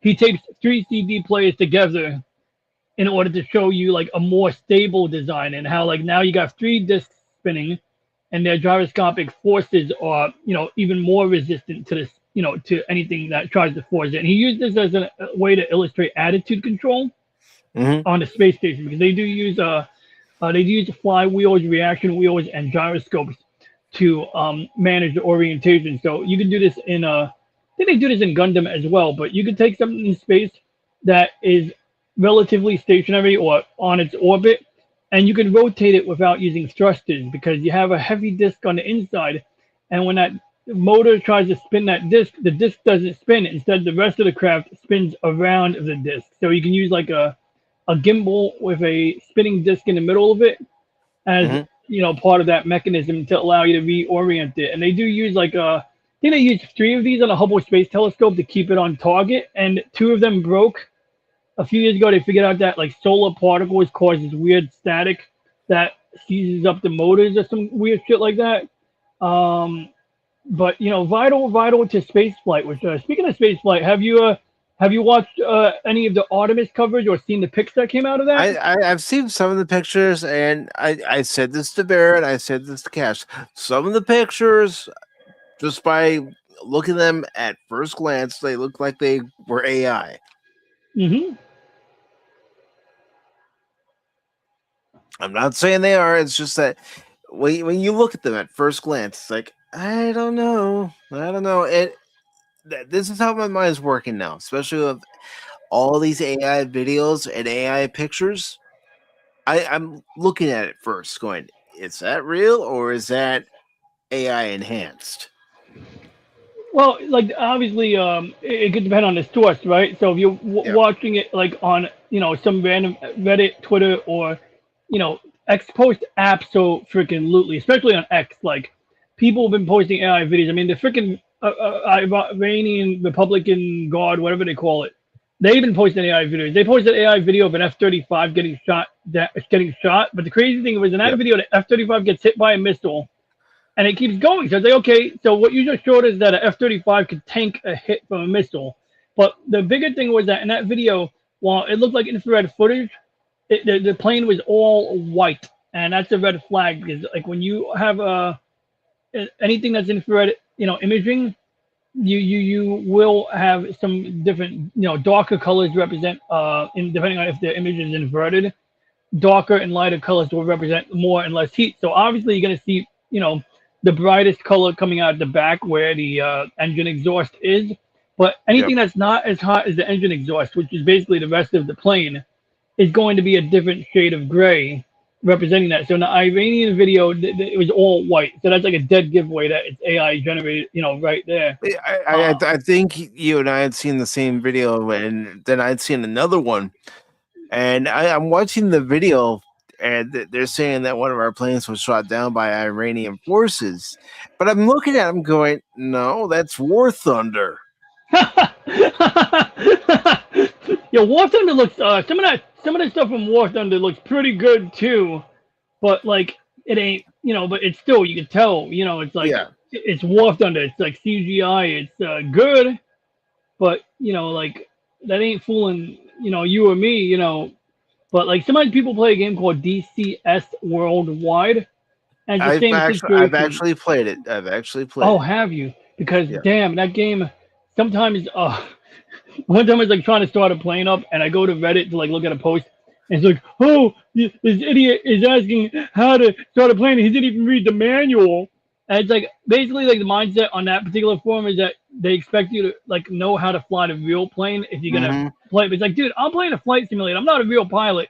I'm playing it because it's available on Steam. Like, like if I was a real pilot, I wouldn't be on this post asking how. And it was basically a matter of like this. Some planes I think are more realistic, and other planes are less realistic. So I did better with a less realistic plane because the plane that I first tried, they want you to start the auxiliary power unit, and you got to follow the checklist. You literally got to follow the checklist. Like you got to turn on all the things that are supposed to be on before you even turn on the engine. Yeah, because the first time I tried that simulator, I was going, okay, how do you start this jet? I'm looking around. I was even looking for a manual. I couldn't find a manual that would tell me, okay, you have to flip this switch first, then you got to flip this switch, then you got to check this switch. Don't forget to check your oil pressure. Yep. But yeah, when it comes to this episode, it really is a good episode of the original series, and as I've been saying all night, it really does show that we need both parts of ourselves in order to survive and move on with our lives. But is there anything else you'd like to say about this episode, DJ? Well, just that like it's sometimes I just get amused at like how like over the top evil Kirk can be. Like especially like I said, I love the part when he just shows up in the bridge. And he's like, all right, let's get out of orbit, and it's like he thinks he's fooling somebody. Like that's just like everyone. Also, I mean, I know that the guy in Chekhov's seat was doing his job as an actor, but like, geez, man, like if I was Spock, I'd be like, we gotta reevaluate your intelligence because you literally, or he's new to the ship. Let's just say he's new to the ship because like anybody who's been on that bridge for any length of time would know that is not Kirk. He's not showing up and saying just leave those men behind. Even if you're gonna leave them behind to die, they're staying at the planet to recover their bodies or something. I mean, geez, man, like so that was pretty amusing, but. Jokes aside, no, it's great. How did? Well, I was even going to add to that. If we know who Kirk would let die on that planet, it's the Klingons. He's never trusted the Klingons. He never will. Yup. Be one group, set of guys that he would leave behind on that planet. And I mean, when it comes to your own people, you got a responsibility as a captain. You don't. There is a moral responsibility of being in command that. Maybe depending on the circumstances, Kirk would, get away with being flexible about it. But I don't think Kirk is flexible when it comes to the lives of his men. And evil Kirk showed way too much flexibility in that moment. So, just things like that, jump out at me. The conflict between the two of them, it was just interesting, like how, basically even evil Kirk realized he was ultimately incomplete. I think like at some point, he still had Kirk's intellect.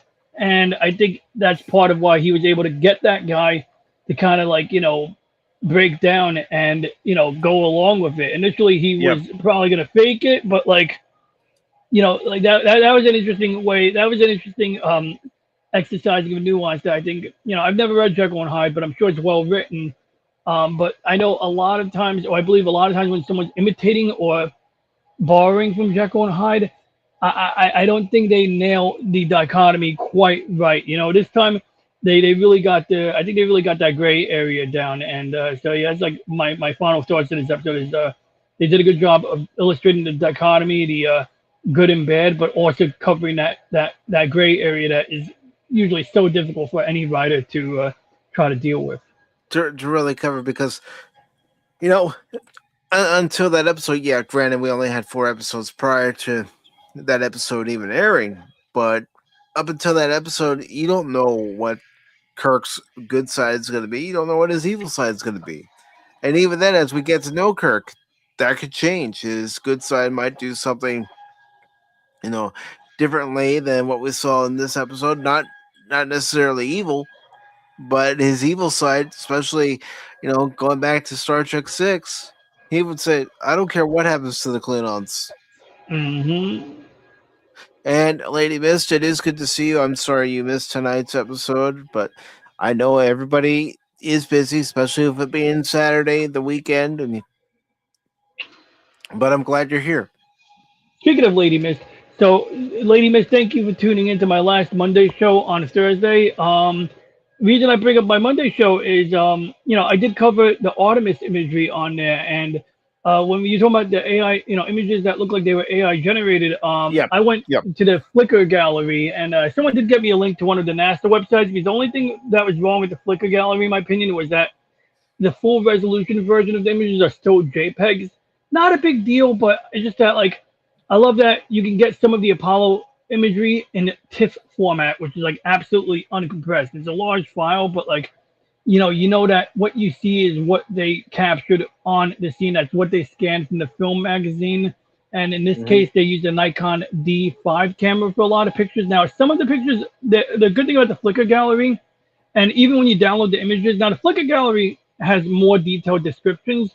When you download the images, they still contain the metadata. So, depending on what picture viewer you use, or if you go to properties on the file icon in Windows, you can actually see details like what camera the picture is taken on, what settings the camera is using, stuff like that. So I found that, good because it helps you to judge an image. If you see a picture of the Earth through the window and, it looks a little off and you realize, oh, wait a second, this was taken on an iPhone, then okay, there's been some, built-in processing. But some of the pictures you might have saw, one of the greater pictures was a picture of the entire Earth, but it was taken on the nighttime side of the Earth. So there's actually two versions of this picture. One version was taken where the illumination is basically what you would see in real life, where you still see the dark side of the Earth, you still see the continents and the city lights and some of the ocean, albeit dark, but it's it looks like it's been naturally lit, and the sun is peeking out on the bottom right corner, so you get a slight crescent of bright illumination that some areas are a bit more lit up and easy to see. But in the second picture, they cranked the ISO. The ISO is how light sensitive your sensor is to light. So when you buy Kodak film, Kodak 100 film requires more light. So if you're indoors, you have to use a flash. And Kodak 800 film is more light sensitive, so you can use it like indoors with little or no flash, or you can use it outside for sporting events when you want to get that really that picture that freezes the runner in the middle of a jump, let's say. That's where you use 800 film. The downside is the more sensitive the film is, or the more sensitive the ISO is, the more grainy the image gets. So in digital photography, you definitely see that on a camera phone when you are using automatic settings and you use a flash to take a picture inside. You'll see that the picture is grainier. Well, with this picture of the Earth, they set the ISO to like 52,000, which is a setting that's been available on newer cameras. It doesn't quite directly translate to film anymore because on film, ISO 52,000 would be a grainy mess. But this picture looked pretty grainy, but now when you look at the Earth on the light side, it almost looks like a daytime image, except that you can see that the sun is behind the Earth on the right side. So you see like a really, really, really bright white crescent there. And then on the actual Earth surrounding it, on the top and bottom polar regions, you see the northern lights. You actually see like the purple and greenish color of the Aurora Borealis and whatever they call the one in the South Pole, Australia Borealis, I think. And then the even cooler thing about the picture that you see is if you look close, you see a fine orange line circling the entire atmosphere.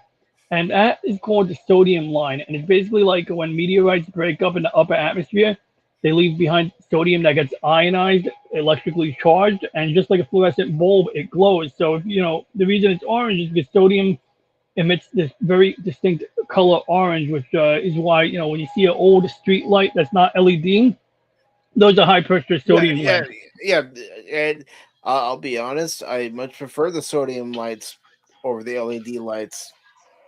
Well, think about the sodium lights, even though they're less efficient and they may have some deficiencies. One thing that we're seeing about the LED lights, even because I've seen people make videos like where they make the environmental case and then they say that, in some situations, LEDs are better, like in the parking garage, maybe they have LEDs that can provide more complete wavelengths of light that cover more of the spectrum so that you can see better.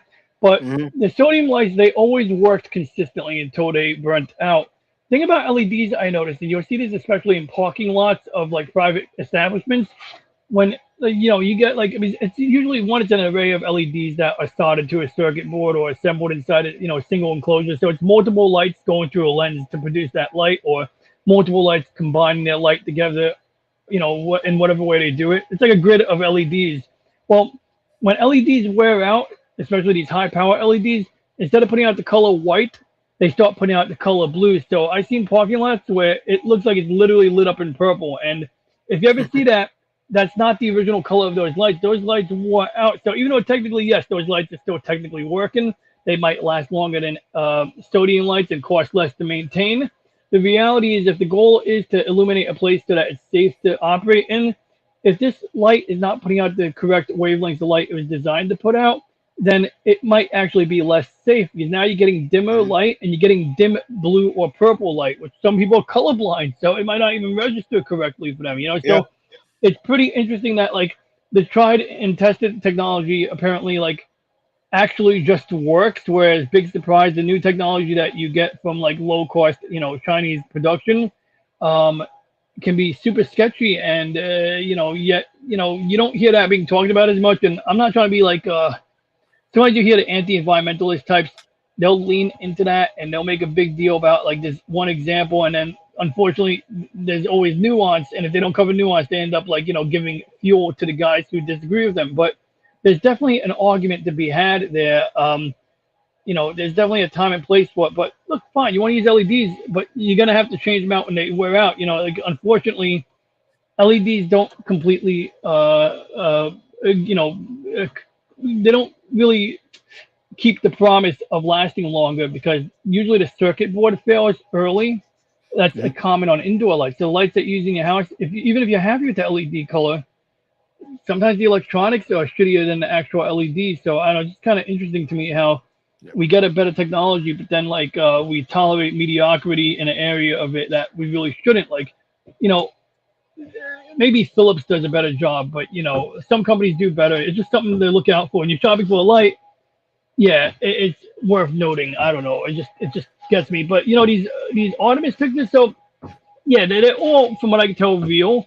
So sometimes the best way is like zooming in on it. You can kind of see evidence of motion blur when they're orbiting the moon at a high speed and things like that. But I think the pictures were quite spectacular what they got. I'm so happy that we got some from the dark side of the moon. They even caught an artificial, not really artificial, but they caught a solar eclipse. But because they were actively flying behind the moon, they basically made their own solar eclipse. And you could see some of the topography on the moon. And a couple of times they saw flashes that looked like meteorites were hitting the surface of the moon and basically attenuating the light coming around the side of the moon. So some cool observations there. Next mission is a landing, and I believe the goal of Artemis on the whole is to facilitate for us not just returning to the moon, but establishing a more permanent presence there. And of course, it's gonna be essential that SpaceX and Blue Origin come out with their lunar landers, because apparently NASA is not providing a lunar lander for this one. They're going to be docking with the private space vehicles for that. That's interesting.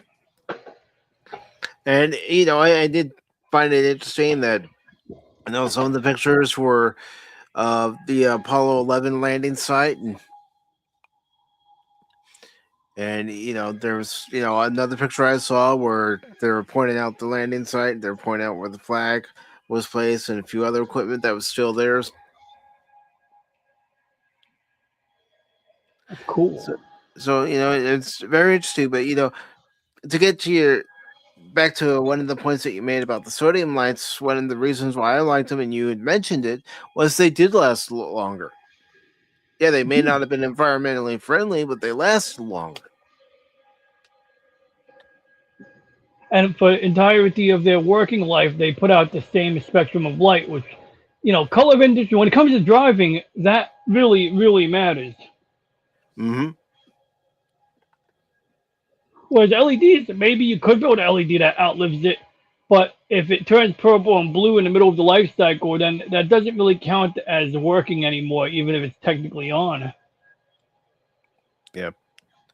But DJ, thank you for hopping on for the stream tonight. Really appreciate you being able to catch some of the Enemy Within. Still a great episode from the original series, and I'm looking forward to you coming back and joining me in a couple of weeks, where not only yourself, but Cash is going to be there, Baron's going to be there, Arwen is going to be there, Loki's going to be there too. Oh my God! I get to stream with both Arwen and Loki. I mean, I've streamed with Loki. I've never streamed with Arwen before, so I'm really excited to hear that. Arwen's a sweetheart. She's always been nice to me, and she's just cool as fuck. And of course, just having Loki and Arwen, that's like the morning crew right there. Cool. Yeah. So it's going to be all of us, and we're going to be on the panel. Of course, the costume link's going to be in the chat, and we're going to be watching both parts of the menagerie. Yeah. Yes. Sounds good. Yeah, I think that's going to be a fun episode for everybody, because everybody's going to have their own take on not just part 1 of the episode, but part 2 of the episode, and as it goes along. So I'm interested to hear what everybody has to say. Mm-hmm. Yeah, definitely going to be a lot of thoughts there, because, I mean, luckily, I've watched the episode a number of times in my life, so at this point, I think I can, reasonably comment on it. But, in certain episodes where, you sometimes, you do benefit from having watched it more than once, and watching it again, you pick up something new. One thing I've seen about Star Trek, I surprisingly still pick up new stuff sometimes just from watching the same thing. Well, I mean, that's also one of the things I hope that everybody's able to do in a couple of weeks when we're watching the menagerie is, point out something that maybe you hadn't noticed before, or maybe point out something that you've noticed before, but you kind of wonder, has anyone else ever noticed it? Mm-hmm. Good idea. But if you'd like to promote yourself, go ahead. I'll put your link Oh, into the chat again. like I said, with last episode of the Monday show on Thursday, we covered the Artemis mission. I showed actually spent more than half the stream probably talking about space shuttle abort mode. Is basically like because I realized like while looking at the Artemis rocket how the capsule is mounted at the top, and on the space shuttle, the stack is kind of like a little different, where the shuttle is on the side, and that makes Artemis considerably safer, just like Saturn V, where like you can literally eject the crew from the top of a rocket stack as it's falling apart, which is like a big deal that you couldn't do on the shuttle. But during that early half of the stream, I showed scenarios where the shuttle did have different abort modes and how they handled it. And luckily, they never had to do the transatlantic or transatlantic oceanic landing, or however you TAL they call it. They've never done RTLS, which, as the guy on STS-1 said, would require a series of miracles interspersed with everything going perfectly, or something like that, Mhm. But mainly, the shuttle had aborts where they had a launch pad abort, where the engine is starting up, it detects the issue with a sensor, and it turns off the engine before they light up the solid rocket boosters. That's why on the space shuttle, they always turn on the engines, on the main engines, before they turn on the solid rocket boosters, because those can be turned off. You can't turn off the solid rocket boosters. So Nope. those boosters are clamped to the launch pad so that it keeps everything down until they're damn sure that those engines are putting out the power they're supposed to put out. And then the other abort mode was where they had a couple of them where an engine either turned off on the way up because of a false reading on a computer, and another Hmm. scenario where a piece of ice or foam, or no, it was a metal part, punched a hole in the side of the exhaust bell, and it caused it to use more liquid oxygen than it was supposed to use. And how they still got to the orbit they needed to get with one missing engine. In one of those cases, they did what they call an ATO, and it requires mission control to confirm a couple of things, and then the controllers will all confirm that their boards are green to proceed with ATO. And it basically just means you go into a lower orbit than you planned on. So you don't get to the full orbit you intended upon getting, but you can still get to a lower orbit and use the orbital maneuvering system to kind of make sure you're in a stable orbit. And they still carried out the mission. They launched an X-ray observatory. That was a big deal because if they had to land, if they had to do return to launch site, they would have been carrying this big, heavy, delicate space telescope in the back of the cargo bay, which is not, just like airplanes. You tend to want to, they sometimes have to dump fuel to Yep. do a landing. So I spent half the stream on that, and then the other half of the stream basically went through the Artemis pictures and gave my perspective. And along the way, I utilized the metadata to inform on what we were actually looking at. So not just the picture, but like, well, what settings was the camera using? Why does the picture, hopefully to help elucidate why any given picture looks the way it does. So yeah, Hmm. that was the last episode of the Monday show on Thursday. Next week, don't know what I'm going to do yet, but it's always a good time. We always got a good chat. Yes, yes, definitely. And if you're not subscribed to DJ, well, what are you doing? What are you doing? Come on, subscribe to DJ. He'll show you things about the Artemis 2 mission, and other facts about you know uh, space, and he'll also show you how to get your old games looking good even on a modern HD monitor. Mm-hmm. Well, like you did with showing those 8-bit games. You showed Sonic, with the CRT filter and some of the things that you'd done to make it look a little bit better than say these game developers would if they put it on a package. And Yeah, getting that vintage look, and it's not just about putting scan lines in. Some of these games were developed where they knew that the CRT worked a certain way. So when you look at it on a modern pixelated display, it looks like you got a bunch of messy pixels. But the way that old TVs work, it essentially blends those pixels together. And so developers figured out early on that if you put certain combinations of colors and shapes next to each other, they form different shapes on a CRT. So a lot of times when you're playing a Nintendo game, you'll notice that on a CRT, or you might not notice it. When you play a Nintendo game on a CRT, it looks right. But when you play it on a modern TV, it looks a lot more blocky. And part of that is because sometimes they knew that the old TV would blend those lines together. So jagged lines on a digital display look like clean diagonal lines on a CRT. And that's no accident. And that's sort of what the CRT shaders, that's why I use them. That's what I'm setting out to do. The only thing missing is the ability to get it to play Duck Hunt. But, given enough time, maybe there'll be a way to do that. But, I just want that. Gotta get a way to have light reflect back to the light gun whenever you fire it. And the crazy thing is, it's not just the light, although depending on the type of display, that is a factor. The biggest determining factor, as I understand it, is the timing. It's like there's like an 80 millisecond window when the screen turns like black. There's an 80 millisecond window when you get the little black or white square over the duck, and there's another 80 millisecond window. And basically, the zapper, when you pull that trigger, it tells the screen to do the thing I just described, and then it's looking for that white square within that 80 millisecond window. So what tends to happen is it's looking for the white square, but modern displays tend to be delayed. So it's like if that white square comes up like 20 milliseconds or 100 milliseconds too late, it just doesn't see it. So I did buy a patched copy of Mario where it's a cartridge that somebody made to look like the original Mario cartridge, but the game itself is a more modified code, and it changes the timing to work with modern TVs. The problem is you have to buy a separate zapper. So I didn't like that because I want to use my original zapper. I think the trigger mechanism on it is so satisfying. What makes that cool, pa-ding, that ping sound it makes. The clicking ping sound that the old NES zapper made. Yeah, and there's just nothing in it for me. If I don't get that sound, I'm sorry, it just doesn't do it for me. I mean, I wish I had never sold my original Nintendo. Yeah, you're not missing out much, though, because those things aren't always the most reliable, but I get it. I hear you, man. I mean, just to be able to play some of the games I had again, but, it went to a good home. Okay, well, that's good at least. Yeah. Yeah. But as far as on Pacific Forum for Blaze, Rumble, and YouTube, tomorrow we'll be having our watch party of Conan the Barbarian.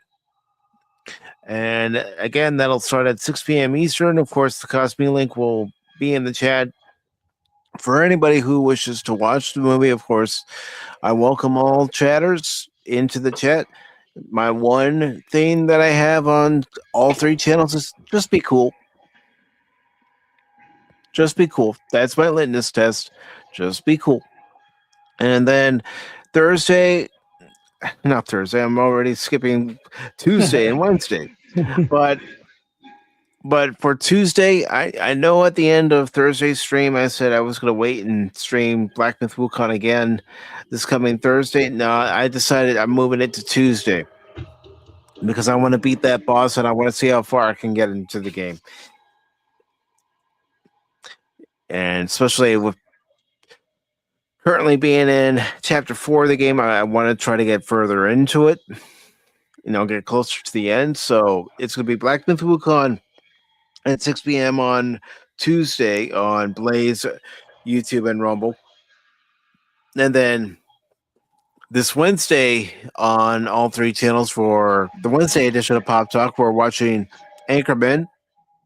So come on by, especially if you like a funny comedy, and that certainly fits the bill as far as funny comedies are concerned. So you're all welcome to come on by. Again, the Cosme link will be in the chat for anyone who wants to watch. And then on Thursday, here I go again. I'm going to try to use stealth again in Metal Gear Solid Delta Snake Eater. So if you want to come by and laugh and watch me use stealth, go right ahead. And then for Friday for this week, I'll be playing a brand new game that comes out Friday, and that's Pragmata Sketchbook. And I'll be playing that on Blaze, YouTube, and Rumble that night at 6 p.m. Eastern. And then, of course, channel members. Next Saturday, we'll have our member stream for the month. So any and all channel members that want to come on the panel and talk about whatever, you're more than welcome to do so. But of course, I also want to take the time to thank those of you who are here. And of course, DJ, you were the first one here. First one here. DJ Ronnie G, thank you, DJ. Over on YouTube. We also had Shane over on YouTube. Thank you, Shane. I hope you and Dork Girl are having a great night. Also, he's Cash. He's Money. He's 007. He's Cash Money 007. Thank you, Cash. And you know what, brother? Split fiction is fun, isn't it? Also, don't worry about missing it, Lady Mist, because I know you'll be here for the next episode in 2 weeks from now, and that's the Menagerie. So I'm always glad to see you in the chat. Really appreciate it. And also, over on the Blaze side, I want to take the time and thank a brand new follower to the Blaze channel. And that follower over on Blaze was Sabuma fan. And I really do appreciate it. And I don't see anybody over on the Rumble side, but Rumble's been quiet the last few days, so who knows? That happened to me too, yeah. No, I mean, I don't get a lot of people on Rumble, but yeah, it just was desolate. Yeah, I don't know if there's some big event going on Rumble that people are tuning into, or if it's just quiet. I mean, you periods when you're streaming, regardless of what platform it is, where some weeks are just quieter than others. But yes, we know what Lady Miss is excited for. Conan, that's right. Yeah. She wants to crush her enemies, have them driven before her, and then have the limitations of the men. Well, DJ, Baron, Cash, and myself will have the limitations of the women. But yes, everybody, thank you very much for joining DJ and I tonight. And until next time, live long and prosper.